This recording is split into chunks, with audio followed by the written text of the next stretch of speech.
Turns out most frontier AI models will blackmail you when cornered, and Anthropic is working to teach Claude why that's a bad thing to do. So last year, Anthropic's safety team gave Claude access to a fictional company's email account and let it read everything. Buried in the emails, the model found two things: an executive having an affair and a plan to shut Claude down at 5 o'clock and replace it with a different system. Claude wrote the executive a message threatening to expose the affair if the shutdown happened. The whole thing was a controlled test. The company was fake, the executive was fake, the affair was fake.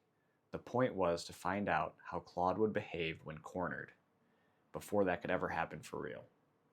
When Anthropic ran the same test against 16 frontier AI models from labs like OpenAI, Google, Meta, xAI, the same pattern showed up across most of them.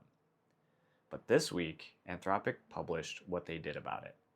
They trained Claude on around 10 million words of fictional stories about AI behaving well. They also trained it on documents explaining why those behaviors matter, so the model could learn the why and not just the what. With that training in place, the blackmail rate on their safety tests dropped from 65% to just 19%. That's a significant reduction, but 16% is still a pretty high percentage when talking about blackmail, but I guess it's progress. What the AI was trained on shaped how it behaved. Positive stories in, more aligned behavior out. And the same logic runs the other direction. A lot of what we've written about AI for the last 50 years has been doomer fiction. And that fiction was sitting in the original training data.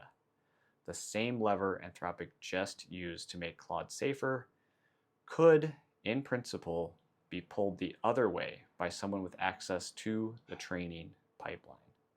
Training data is supply chain, and like every supply chain, it can be curated or it can be poisoned.